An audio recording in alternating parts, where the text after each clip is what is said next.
Doimiy zax, nam joylarda ishlash va shunda oyog'imizni himoya qilmaslik. Bu qanday? Siz mo'ykada ishlaysiz, yoshsiz yoki bozorda betonda turasiz, zaxda turasiz yoki ko'chada turasiz, kafilda turib ishlaysiz, do'konda.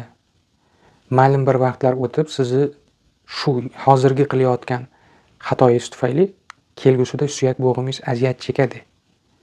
Bugun bilinmasida erta-indin yoshingiz sal kattalashishi bilan suyak bo'g'in muammolari, tizza kasalligi, bel, grisha kasalliklari sizga tezroq yetib keladi. Chunki siz nam joyda, zax joylarda ishlagan paytingizda suyak bo'g'ingizni to'qimalari mo'rtlashadi. Shuni oqibatida ular zaiflashadi.